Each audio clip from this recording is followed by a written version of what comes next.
आइए हम निकालेंगे लूका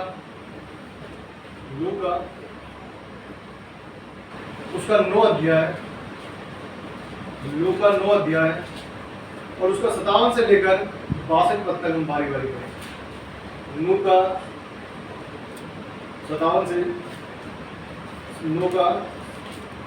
लेकर 62 पद तक हम बारी बारी करें। जब वे मार्ग में जा रहे थे तो किसी ने उससे कहा, जहां जहां तू जाएगा मैं तेरे पीछे हो लूंगा।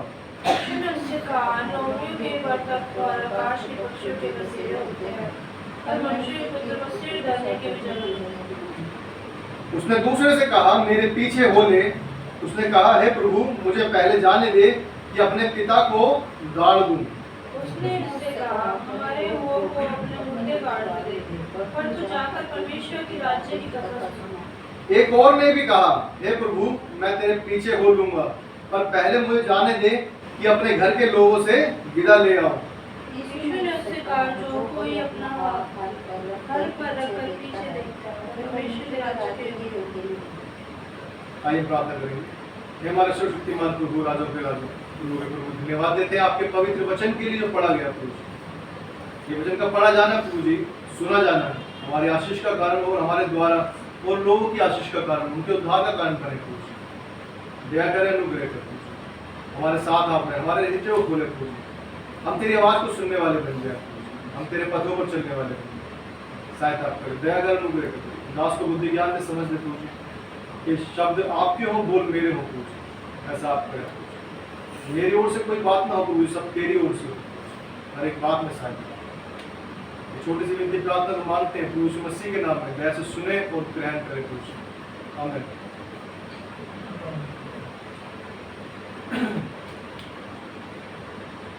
आज लग रहा थक गए लोग, गुड फ्राइडे और ईस्टर के बाद थक गए। आमीन भी नहीं बोल रहा कोई, हालेलुया बोला, हालेलुया कोई नहीं बोल रहा। मुझे लगा मैं ज्यादा थक गया। क्या बोला है, ज्यादा आवाज नहीं आई मुझे। तो हमने वचन पढ़ा तो वचन में किस तरह से देखा, तो चेले किस तरह से कह रहे हैं। एक कह रहा है कि मुझे अपने पिता को गाड़ने जाना है, और एक क्या कह रहा है, मुझे अपने घर वालों से विदा लेके आने दे। और यीशु मसीह क्लियर कह रहा है कि यीशु ने उससे कहा, लोमड़ियों के भट्ट और आकाश के पक्षियों के बसेरे होते हैं, पर मनुष्य के पुत्र को सिर धरने की भी जगह नहीं। यार पक्षियों के तो बसेरे हैं, लेकिन क्या है, मेरे लिए कोई जगह नहीं है, सिर धरने तक के लिए भी जगह नहीं है। बता रहा पहले, बहुत से लोग कहते हैं यीशु मसीह तेरे साथ खड़े हैं, यीशु मसीह तेरे साथ है, तेरे लिए है, तेरे लिए जिएंगे, तेरे लिए मरेंगे, सब कुछ तेरे लिए है, हमारे लिए कुछ भी नहीं अपना। कहना तो आसान बात है, लेकिन आगे कह रहा है, परमेश्वर का वचन कहता है, 62 में लिखा है, उसने यीशु ने उससे कहा, जो कोई अपना हाथ हल पर रखकर पीछे देखता है वो परमेश्वर के राज्य के योग्य नहीं। हल पर हाथ रख दिया आपने तो अब उसको जोतना है। अब आप कहें क्या मुझे पीछे देखने की जरूरत है? तो पीछे नहीं देखना। वो कह रहा है यदि ये पीछे देखता है तो वो मेरे योग्य नहीं है, मेरे योग्य नहीं है। टीचर कह रहा है आपसे कुछ छुपा के नहीं कह रहा। इसका मतलब क्या है? क्या हम अपने परिवार को छोड़ दें? क्या हम अपने परिवार में अपने माता पिता का आदर करना छोड़ दें या उनकी सेवा करना छोड़ दें, अपने बच्चों को देखना छोड़ दें? क्या परमेश्वर हमसे ऐसा कह रहा है? यीशु मसीह कुछ ऐसा कह रहा है?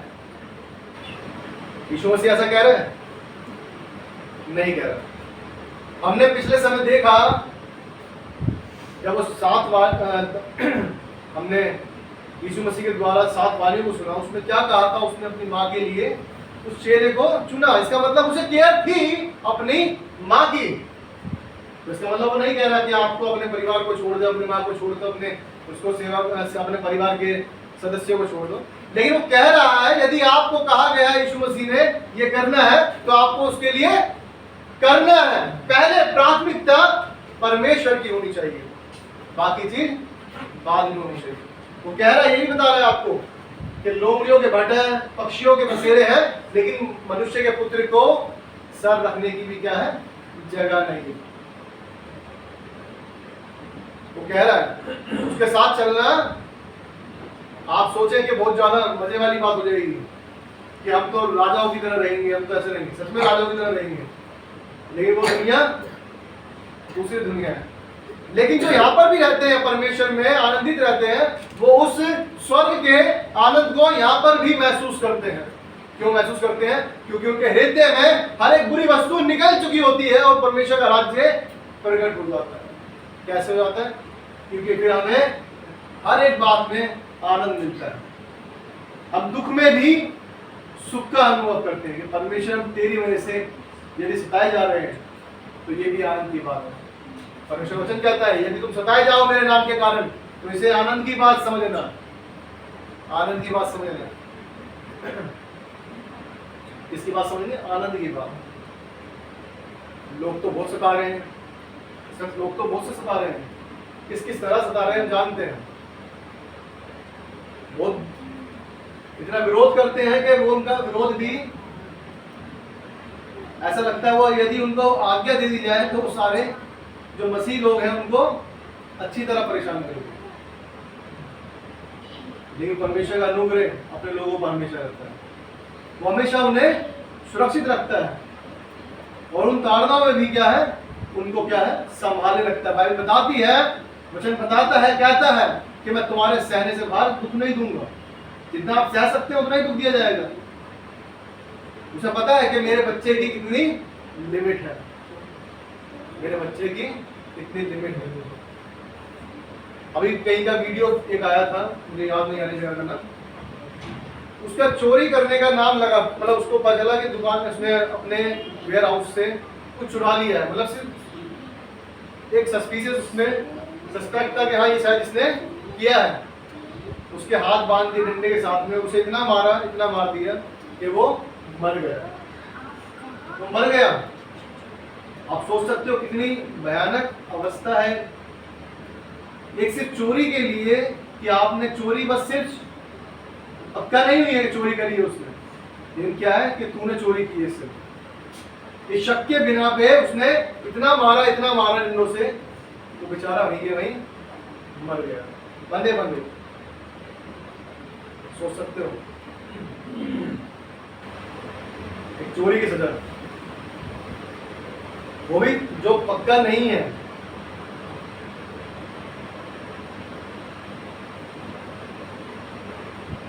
ये इलीगल है कि उन्होंने मारा उसे। अगर तुम्हें गलत पता है तो तुम पुलिस को सौंपोगे कि हमें इस पर शक है, लेकिन उन्होंने खुद ने मारा। उन्होंने क्या गुनाह किया? ये किसका गुनाह है? हत्या का गुनाह है।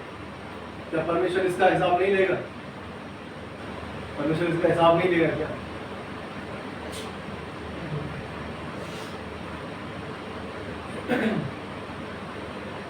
इसलिए वचन बता रहा है कि यदि आप परमेश्वर के साथ चल रहे हैं तो पीछे मुड़ने की जरूरत नहीं है। क्या मतलब है इसका? आज आप परमेश्वर के साथ चल रहे हैं, आज हमारे साथ दिक्कतें आ रही है, परेशानी आ रही है, तो हम क्या करें? फिर पीछे चले जाएं, अपनी उसी जिंदगी में चले जाएं जहां पर हम चोरी करते थे, डाके डालते थे, लोगों की जेबें काट लेते थे, लोगों के गले काटने से भी हमें कोई फर्क नहीं पड़ता था। क्या हम वापिस उस जिंदगी में चले जाएं? परमेश्वर का वचन बता रहा है कि तुम्हें अब जब परमेश्वर के साथ चल रही हो तो अब तुम्हें पीछे मुड़ने की जरूरत नहीं कि मेरी जरूरतें कैसे पूरी होंगे। लोग सोचते हैं अब कैसे पूरी होगी, अरे यीशु मसीह कब सुनेगा पता नहीं, प्रार्थना तो कर रहा हूँ रेगुलर में, लेकिन अभी तक पूरा नहीं हुआ, लेकिन जरूरत तो मुझे अभी है, क्या करूं? मैं चला जाता हूँ उसी के पास जहां पहले मैं काम करता था। गलत है तो क्या हुआ, कोई बात नहीं, कम से कम जरूरत तो पूरी होगी। क्या करते हैं? फिर वापस चले जाते हैं। लेकिन जो परमेश्वर के साथ चलते हैं वो उनकी जरूरतें कहीं भी पूरी कर सकता है। वो बताता है, हमने देखा है जब मिस्री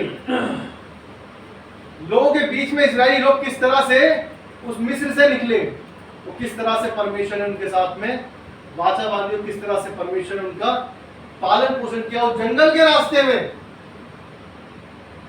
जहां खाना नहीं, वहां स्वर्ग से क्या है, मन्ना बरसाया। सोच सकते हो, आज रोटी के लिए लड़ाई झगड़े हैं, खाना नहीं खाएंगे, कैसे होगा कैसे होगा, भूख लगेगी तो पेट तो भरना पड़ेगा, जॉब करनी पड़ेगी, ये करनी पड़ेगी। लेकिन परमेश्वर जब उन्हें लेकर चला तो वो बताता है यदि तुम उसके साथ चलोगे तो वो तुम्हें वहां भी दे सकता है जहां पर आशा नहीं है, जहां तुम्हें दिखता है यहाँ कुछ नहीं है, वहां पर भी परमेश्वर दे सकता है। क्योंकि अद्भुत बात है, जंगल के अंदर अगर स्वर्ग से मन्ना बरसेगा उसमें भी लोग कैसे दें? परमेश्वर ने कहा जितना तुम खा सकते हो उस दिन उतना ही रख के रखना है, भरकर रखना है, अगले दिन क्या हो जाएगा, खराब हो जाएगा। लोगों के पास संतुष्टि नहीं होती ना, इसलिए परमेश्वर बता रहा है कि तुम्हें आज की चिंता करनी है, कल की चिंता मत करो, कल की चिंता खुद अपने आप कर लेगा। जब उसने आज दिया है खाने के लिए, वो कल भी दे सकता है, परसों भी दे सकता है, नरसों भी दे सकता है, तरसों भी दे सकता है, हमेशा तुम्हें खिला सकता है यदि विश्वास तुम्हारा स्थिर है परमेश्वर की ओर से। यदि विश्वास नहीं है तो क्या है, आप भूखे ही रहेंगे, चाहे तुम कितना भी पालो फिर भी कभी तृप्त नहीं हो सकते, कभी तृप्त नहीं हो सकते। इसलिए परमेश्वर बताना चाहता है तुम दोनों नावों में पैर नहीं मत रखो। आप क्या है, दोनों नावों में पैर मत रखो। अब परमेश्वर के साथ भी चल रहे हैं, संसार के साथ भी चल रहे हैं, परमेश्वर के साथ भी चल रहे हैं, संसार के साथ भी चल रहे हैं, चर्च में भी आ रहे हैं, चर्च में जाते बाहर निकलने के क्या हो रहे हैं, चलो मेरे घर में आना यार, रिश्तेदार है बुरा मान जाएगा। ये दारू पिए बिना क्या है, मेहमान नवाजी इनकी इसी से होगी, दारू के बिना ये बुरा मान जाते हैं। क्या करते हैं फिर, उन्हें पिलाना भी जरूरी है। तो ये क्या परमेश्वर के साथ आप हैं या परमेश्वर को धोखा दे रहे हैं? परमेश्वर को धोखा दे रहे हो आप। ये कौन सोच रहा है? हम सोच रहे हैं कि हम परमेश्वर को धोखा दे रहे हैं, लेकिन परमेश्वर के सामने तो सब बस बातें खुली हुई है, वो जानता है कि तुम क्या कर रहे हो। मैंने बहुत से लोग देखे हैं जिन्हें क्या है, कहते हैं मेहमान नवाजी सिर्फ पीने से ही कहलाती है, अगर उनका पीना ना मिला उनको तो क्या होगा, आदर मान नहीं किया। ये कौन लोग हैं जो परमेश्वर से रहित हैं, जो परमेश्वर को नहीं जानते, उनके लिए ये आदर मान हो सकता है, लेकिन परमेश्वरी लोगों के लिए खाना पीना आदर मान नहीं है। उनके लिए परमेश्वर की बातें करना ये आदर मान है, परमेश्वर के साथ, परमेश्वर के प्रेम के साथ बने रहना ये आदर मान है, आपस में भाईचारा रखना ये आदर मान है, आपस में प्रेम भाव रखना, रिस्पेक्ट करना, ये क्या है, आदर मान। दोनों नावों में पैर नहीं रखना, क्योंकि हम परमेश्वर के भी हैं और संसार के भी। किसके हैं? यदि परमेश्वर के हैं तो संसार के साथ नहीं मिलेंगे। दोनों नावों में पैर नहीं रखना, बाइबल बताती है। हम निकालेंगे याकूब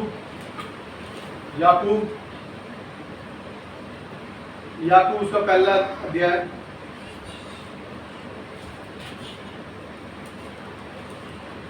उसका दूसरा, तीसरा और चौथा पद पढ़े। याकूब पहला अध्याय 2, 3, 4।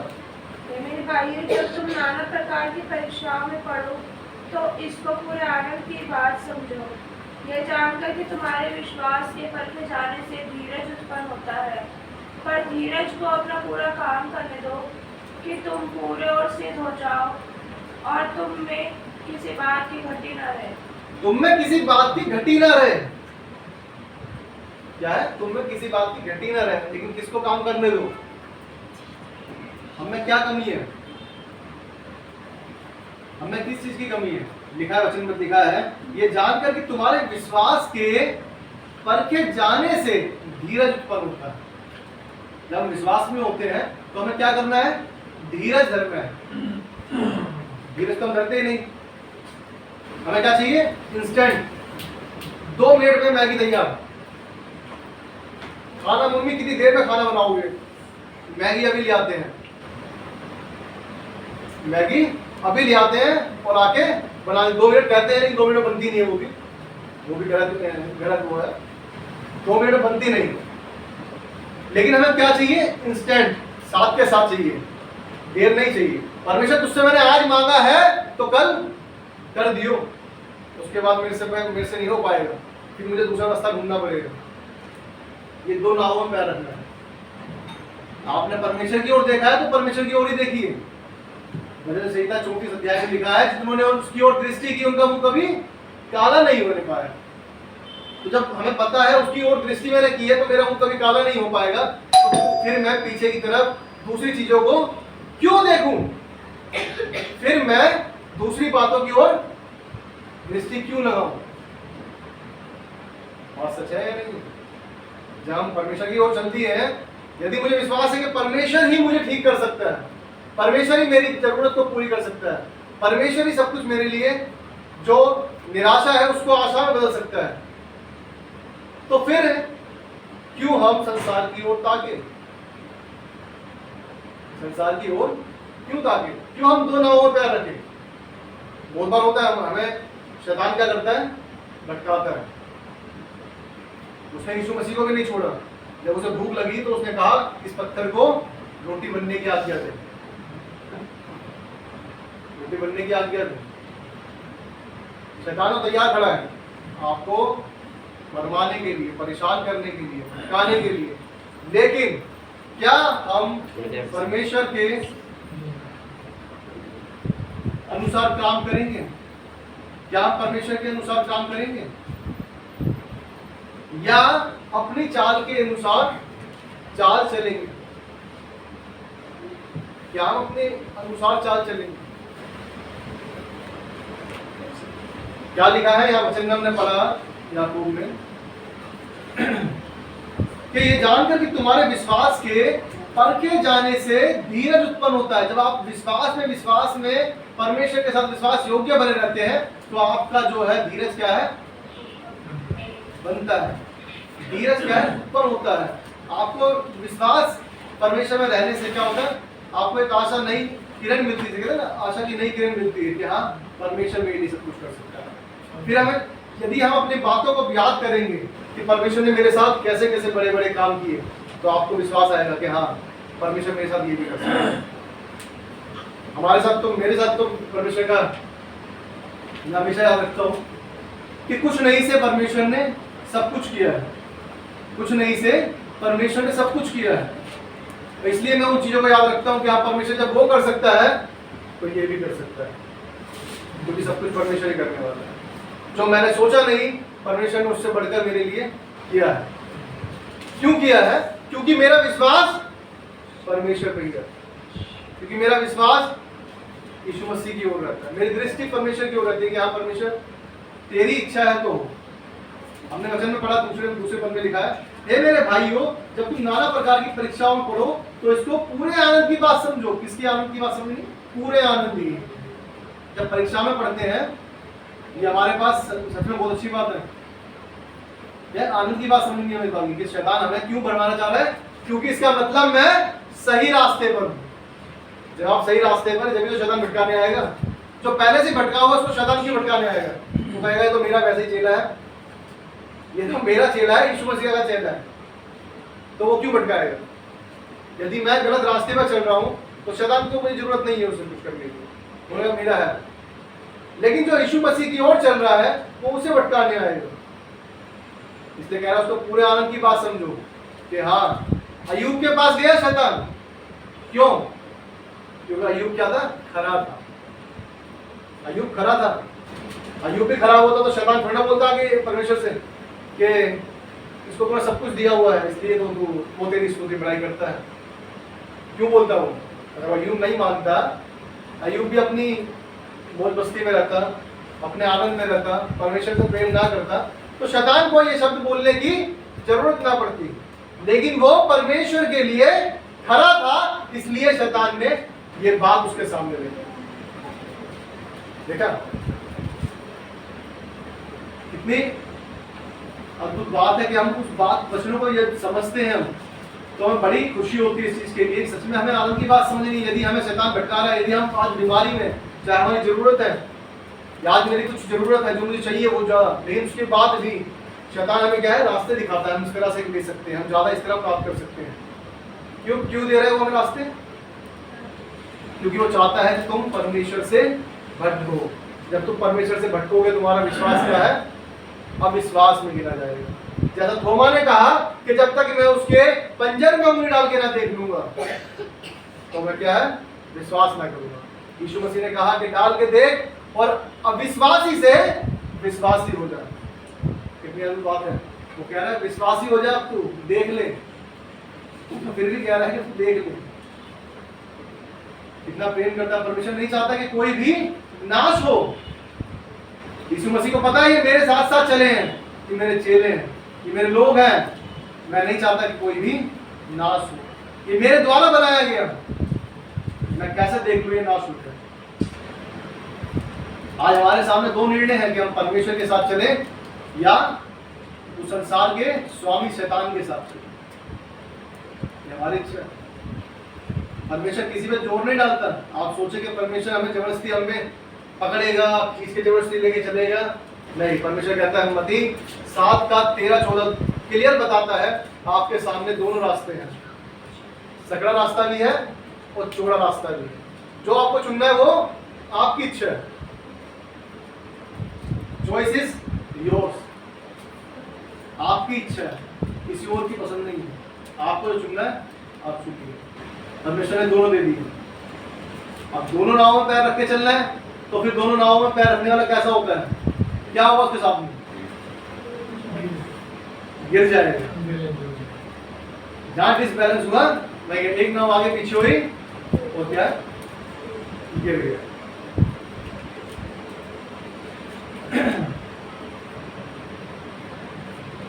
हमने यहां देखा याकूब के अंदर कि कह रहा है, चौथे पद में लिखा है पहले के 4 में कि पर धीरज को अपना पूरा काम करने दो कि तुम पूरे और सिद्ध हो जाओ। किसको काम करने दो? धीरज को काम करने दो। अब सबर रखो कि परमेश्वर ने कहा है तो वो होगा, 100% होगा। यदि उसने कहा है कि चट्टान से पानी निकलेगा तो वो निकलेगा। उसने कहा है लाठी समुद्र में मार तो ये 2 भाग होगा तो 2 भाग होगा। उसने कहा है, यदि उसने कहा है तो होगा। अगर मैं कहूंगा तो शायद ना हो, लेकिन परमेश्वर ने कहा है तो जरूर होगा। लेकिन यदि परमेश्वर हमने होकर काम करता है, हमें विश्वास है कि हमने परमेश्वर ने वो सामर्थ दी है, यदि हम भी कहेंगे तो वो होगा। क्योंकि यीशु मसीह ने खुद ने कहा कि तुम मुझसे बड़े बड़े काम करो। हम सब कुछ कर सकते हैं, लेकिन हमारा क्या विश्वास? बाइबल बताती है राई के दाने के बराबर में विश्वास है तुम्हारे अंदर अगर, तो तुम पहाड़ से कहोगे तो वो भी समुद्र में जाकर जा पड़ेगा। लेकिन हमारे पास विश्वास उतना होता ही नहीं। कितना छोटा सा दाना है राई का, लेकिन वो विश्वास जो इधर लिखा है तब पर धीरज को अपना पूरा काम करने दो। विश्वास रखकर क्या है? धीरज धरो, तो जो राई का दाना छोटा सा है वो कितना बड़ा हो जाएगा। हम धीरज को बढ़ने नहीं देते। ये धीरज क्या है? पानी एक तरह से। उस पौधे में पानी डाल रहे हैं विश्वास के साथ। जो विश्वास का पौधा हमने लगाया है वो किससे वो बड़ा होगा? धीरज से। धीरज तो हमारे पास होता ही नहीं। पानी हम डालते ही नहीं है। अब पानी नहीं डालेंगे तो क्या होगा उसका? तो सूख जाएगा, सूख जाएगा। हमें जरूरत है उसको डेली, एक दिन नहीं, डेली परमेश्वर के वचन को पढ़ना है। जब परमेश्वर के वचन को डेली पढ़ेंगे तो हम विश्वास में क्या होंगे? पक्के होंगे। परमेश्वर के वचन में बढ़ेंगे, हम लोगों को बचाने वाले होंगे। जब हमारे पास ही खुद वचन नहीं होंगे तो हम दूसरे को क्या बताएंगे? यीशु मसीह ने कहा तुम क्या मार सकते जीवन मैं ही हूं। अब ये सोचेंगे यार कहाँ लिखा है, बोल तो दिया। और वो बंदा पूछ रहे कहाँ लिखा है, नहीं पता। अच्छा, यीशु ने कहा मनुष्य रोटी से नहीं परंतु हर वचन से जो जीवित रहेगा। ये भी कहाँ से कहाँ लिखा है? बस याद है हमें जी, क्योंकि हमने पढ़ा नहीं है इसलिए हमें सिर्फ याद है। लेकिन वचन को पढ़ेंगे और उसमें स्मरण रखेंगे तो हमें क्या है? याद भी होंगे वो, क्योंकि परमेश्वर से हम मांगते। भाई बताती है इसके आगे लिखा है, याकूब में वो भी पढ़ लेते हैं। 5 पद में लिखा है, पर यदि तुम में से किसी को बुद्धि की घटी हो तो परमेश्वर से मांगे जो बिना उलाना दिए सबको उदारता से देता है और उसको दी जाएगी। हमें मांगना है, हम मांगते नहीं, इसलिए परमेश्वर जब तक बच्चा रोएगा नहीं तो माँ बाप आके दूध दे देंगे क्या? बोला बच्चा आराम से सो रहा है, कोई बात नहीं, खेल रहा है, खेल ले दो। एक रूटीन के टाइम पे देगा, वो तो एक रूटीन है, देना है। लेकिन उसे भूख लग रही है, लेकिन अगर रोएगा नहीं तो दूध आएगा नहीं। रूटीन में तो हम सब खाते हैं, सुबह दोपहर शाम खाना सब खाते हैं, लेकिन जब हमें भूख लगती है बीच में भी तो हम जाके खाते हैं ना, मांगते हैं ना, मम्मी दे दे, वाइफ से बोलते हैं वाइफ दे दे, बच्चे से बोलते दे दे, बोलते हैं ना, क्योंकि हमें बीच में भी लग रही है वो। जब हम परमेश्वर से भी रूटीन के हिसाब से परमेश्वर से मिले ना, सुबह शाम प्रार्थना करें, परमेश्वर से बातें करें, ये बातें करने का जरिया है हमारा। जो फोन हम बात करते हैं आज, एक दूसरे से कहीं भी बात कर लेते हैं, ये भी तो परमेश्वर, प्रार्थना क्या है? परमेश्वर से बात करने का जरिया, उसके चरणों में बैठने का जरिया। हमारे सवालों का जवाब मिलना है इस बाइबल से। जब हमारे पास बहुत से सवाल होते हैं हमारे दिमाग में, मन में, तो परमेश्वर कहाँ जवाब देता है? वचन से देता है, वचन से देता है। मेरे मुंह से जवाब दिए वो देता है। हम निकालेंगे कुरिन्थियों, पहला कुरिन्थियों उसका 11 अध्याय, सॉरी पहला कुरिन्थियों 10 अध्याय, पहला कुरिन्थियों 10 अध्याय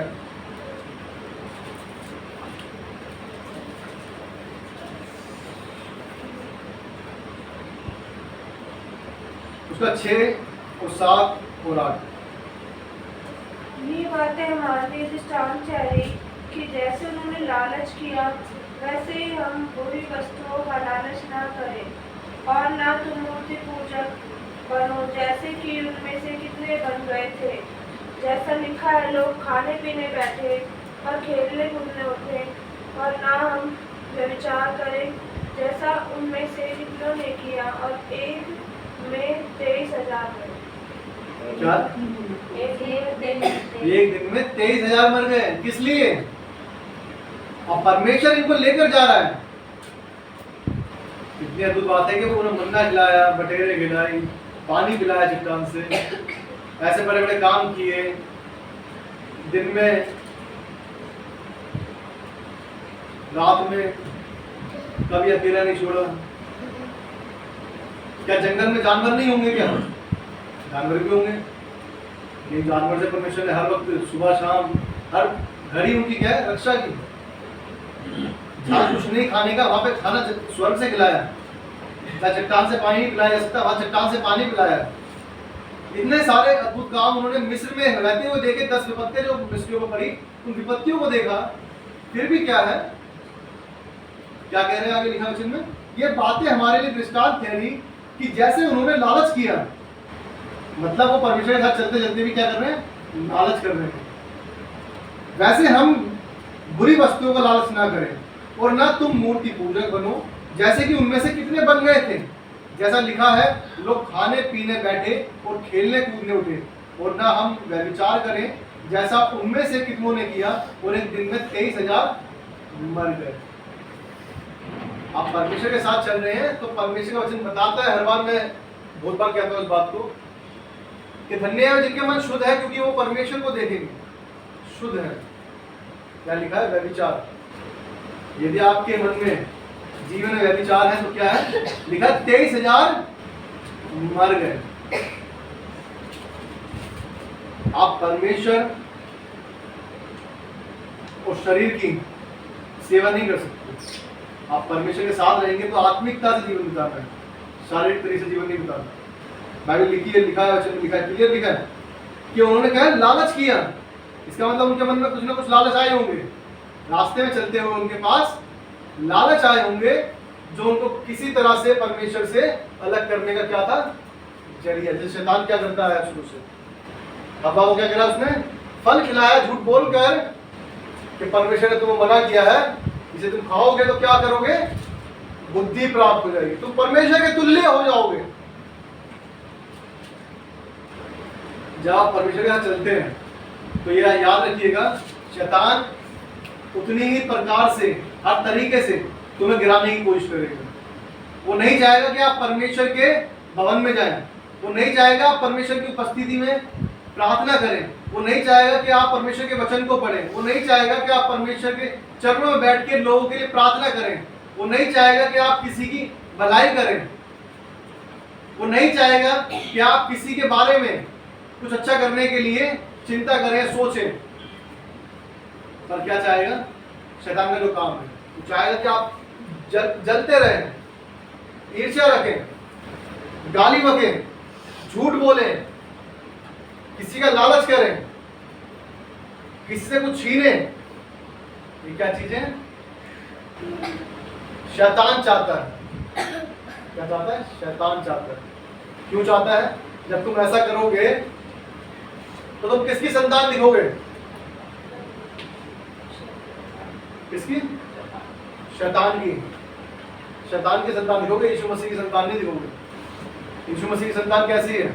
हमने देखा गुड फ्राइडे दिन कि उसने उस क्रूस पर जान देते देते भी क्या कहा, है पिता ने क्षमा कर, ये नहीं जानते कि क्या कर रहे हैं।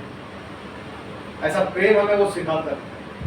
जब हम में ऐसा प्रेम होता है तो हम परमेश्वर के बच्चे दिखाई देते हैं। हमें देखना है कि हम परमेश्वर के साथ में हैं या संसार के साथ।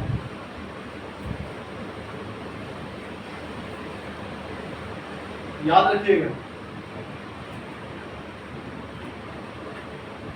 बहुत से लोग, बहुत से स्कूल भी ऐसे होते हैं, ट्यूशंस होते हैं, इंस्टीट्यूट होते हैं, बहुत सी चीज जगह ऐसी है और जहाँ पर क्या है बहुत चकाचौंध होगी। जब पढ़ाई ना होती होगा लेकिन चकाचौंध बहुत अच्छी होगी, और क्या लगेगा हमें? ऐसे हम होकर स्टोर कुछ शोरूम में जाते हैं तो बहुत अच्छी दुकान होगी, लाइटिंग बहुत बढ़िया होगी, वहाँ पर 200 की चीज चाहे आपको 1000 रुपये की दे दी जाए, लेकिन आपको क्या लगेगा? अच्छा लगेगा। क्यों लगेगा? क्योंकि बहुत अच्छा था, बहुत अच्छा था। बार मन में ये रहेगा बहुत अच्छी वो थी, चमकती, ये बहुत अच्छी चीजें लगी हुई थी। लेकिन जहाँ पर वो बंदा वैसा बैठा होगा नॉर्मल, वो आपको 1000 की चीज भी 50 रुपये कमा के क्या है अच्छी चीज देगा वो बढ़िया, लेकिन आपको वो क्या लगेगी? यार वहाँ से नहीं थी, यार शोरूम से नहीं ली थी, वहाँ थैला नहीं मिला था उस कंपनी का, कैंटाबिल्ली लिखा हुआ था उस पर, पीटर इंग्लैंड नहीं लिखा हुआ था उस पर, नॉर्मल लिखा हुआ, नॉर्मल दे दिया उसने, क्या है वेल विशेष करके लिखा हुआ था थैलों पे। ठीक है, वो हमें मजा नहीं आता। हम चाहते हैं क्या? चकाचौंध। हमारे दिमाग में जो चकाचौंध रहती है तो वो क्या करती है? हमें घाटे की ओर ले जाती है। किसका फायदा होता है? हम छोटी दुकान से लेते हैं, एक अच्छी चीज मिल जाती है, हमें कम पैसे में अच्छी चीज मिल जाती है, लेकिन हमने वही चीज सस्ती चीज को लेकर महंगी चीज में ली है, तो क्या फायदा हुआ उस चीज का? 200 की चीज अगर हम 500 की लेते हैं और 500 की चीज हमें 550 में मिल जाती है, तो वो दुकान छोटी वाली सही लगेगी या बड़ी अच्छी लगेगी? दुकान तो बड़ी थी, उसे अपना किराया भी निकालना है, अपने जो वर्कर रख रखे हैं उसका भी किराया निकालना है, सब कुछ निकालना है, जब तो उसकी वो पैंट जो है सस्ती वाली क्या है महंगी हो जाएगी। और जो बंदा अकेला बैठा दुकान में वो तो तुम्हें सस्ती क्या अच्छी चीज क्या है 50 रुपये कम पर क्या करके दे देगा, 50 रुपये टमाटर दे देगा, तो चलेगी कौन सी चीज? जो हमने छोटी दुकान से ली।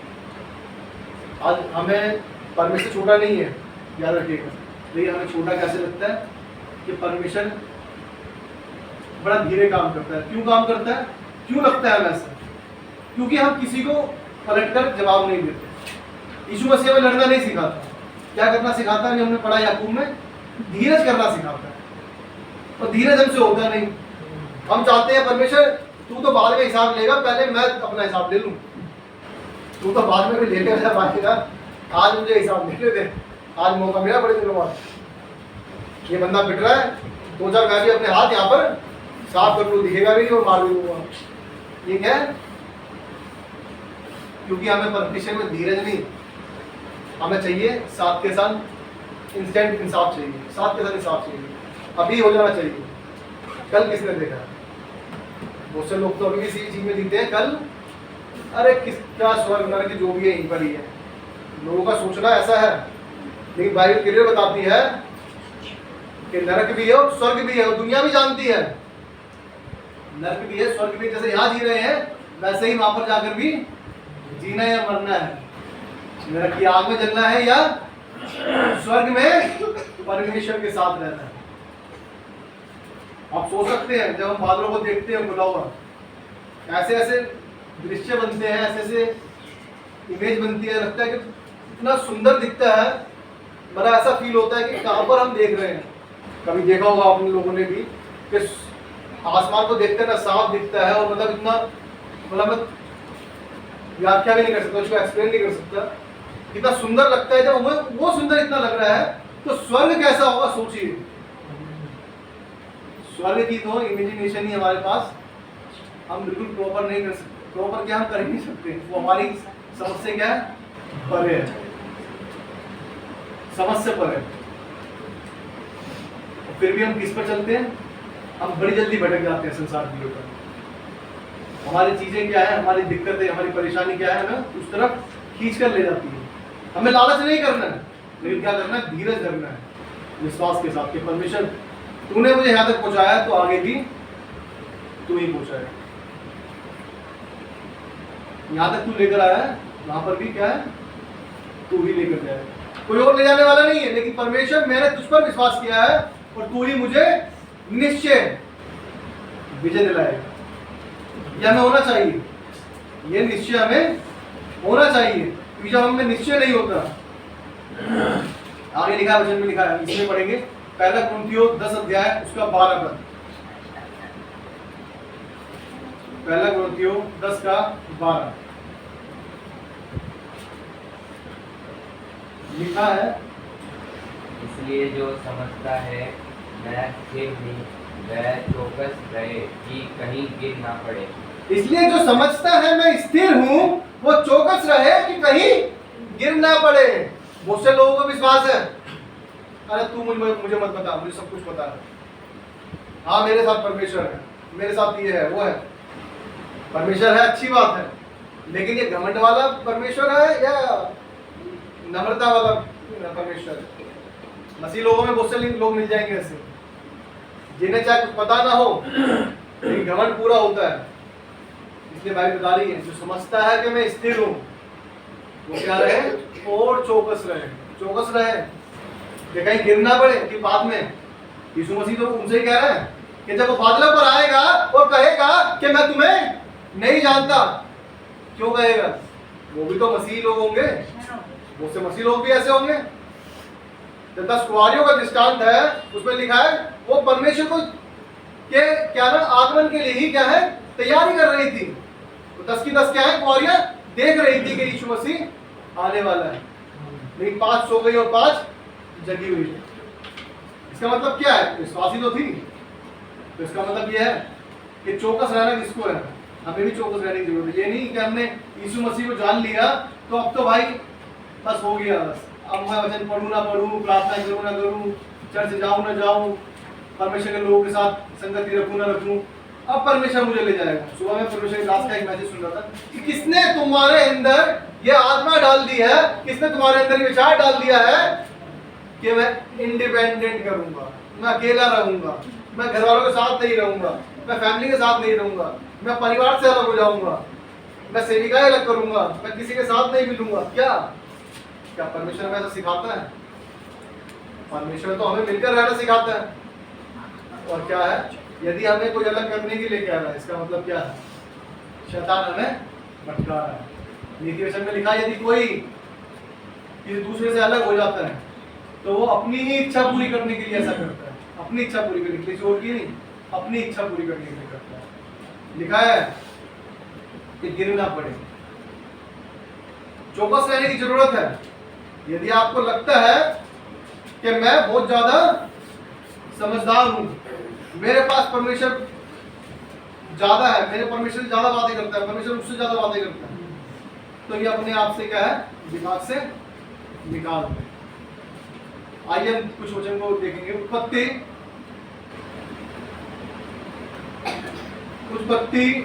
उसका 19 अध्याय, पुराने नियम की पहली किताब है उत्पत्ति, 19 अध्याय, पुराने नियम की पहली किताब उत्पत्ति उसका 19 अध्याय उसका 13 पद। क्योंकि हम यह स्थान नष्ट करने पर है, इसलिए इसकी चिल्लाहट यहोवा के सम्मुख बढ़ गई है, और यहोवा ने हमें इसका सत्यानाश करने के लिए भेजा है। यहोवा ने क्या है, हमको इसका सत्यानाश करने के लिए भेजा है। किसका? सदोम का। सदोम पर आग बरसी थी। आग क्या है? बरसी थी। लेकिन जो क्या है, लूत जो था, वहां पर परमेश्वर चाहता है उसे बचाना, इसलिए उसने क्या कहा, हमने 13 पद में क्या पढ़ा कि क्योंकि हम ये स्थान नष्ट करने पर है, इसलिए कि इसकी चिल्लाहट यहोवा के सम्मुख बढ़ गई है और यहोवा ने हमें इसका सत्यानाश करने के लिए भेजा है। तब लूत ने निकलकर अपने दामादों को, जिनके साथ उसकी बेटियों की सगाई हो गई थी, समझा के कहा, उठो इस स्थान से निकल चलो, क्योंकि यहोवा इस नगर को नष्ट करने पर है। पर वो अपने दामादों की दृष्टि में ठट्टा करने वाला जान पड़ा। दामादों ने क्या सोचा, ठट्टा कर रहा है, मजाक क्या है यार, आग बरसा देगा कोई, कभी आज तक आग बरसी है तो आज बरस जाएगी।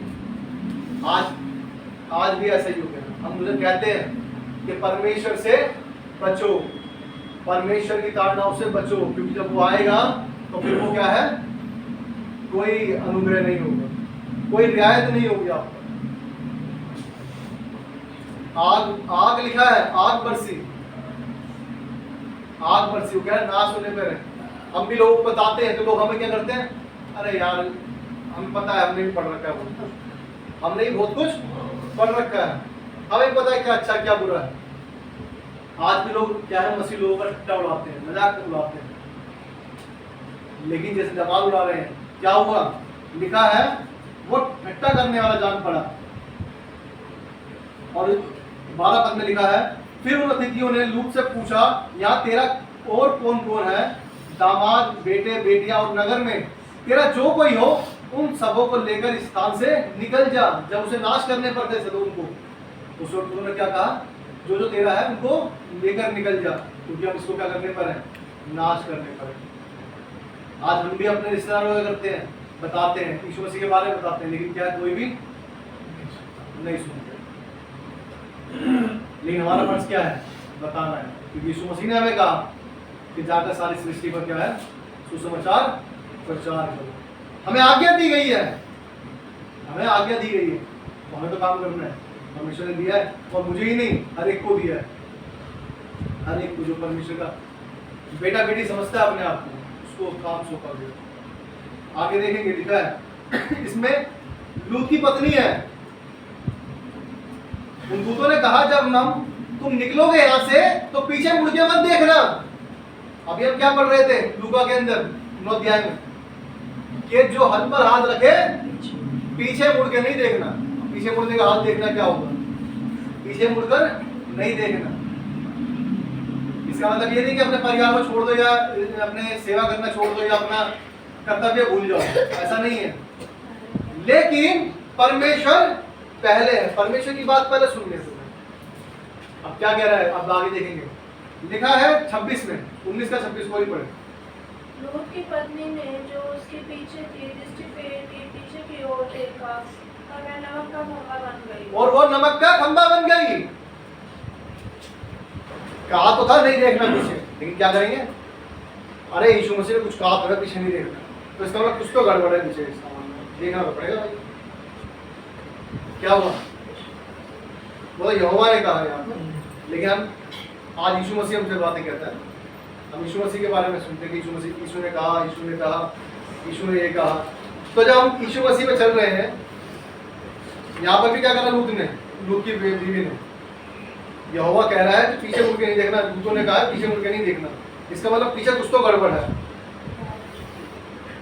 कुछ तो क्या मन में आता है ना। हमारे भी हमारे माँ बाप कहें कि बच्चा सीधे जाना और सीधे आना, इधर उधर मत घूम के जाना, उस रास्ते से मत जाइए बिल्कुल भी, तो उस रास्ते से जरूर देख के जाना है कि उस रास्ते में हो क्या रहा है। ये क्या बच्चों की, बड़ों की, हर किसी की, ज्यादा सबकी ये दिक्कत है। जो मना किया जाता है वहीं पर वो करा जाएगा, क्योंकि पहले वो देखना पड़ेगा कि इधर मना क्यों किया गया है। पहले हम उसकी खोजबीन करेंगे, उसके बाद हम देखेंगे हाँ सच कहा है, क्या हुआ उसका, क्या बन गई वो, क्या बन गई, नमक का खंभा। अब नमक का खंभा क्या करेगा बताओ, मिट्टी का खंभा भी नहीं है, सीमेंट का खंभा भी नहीं है, वहीं पे खंभा रह जाए, मर तो गई। ये नमक का खंभा क्या होगा, नहीं जाएगा ना।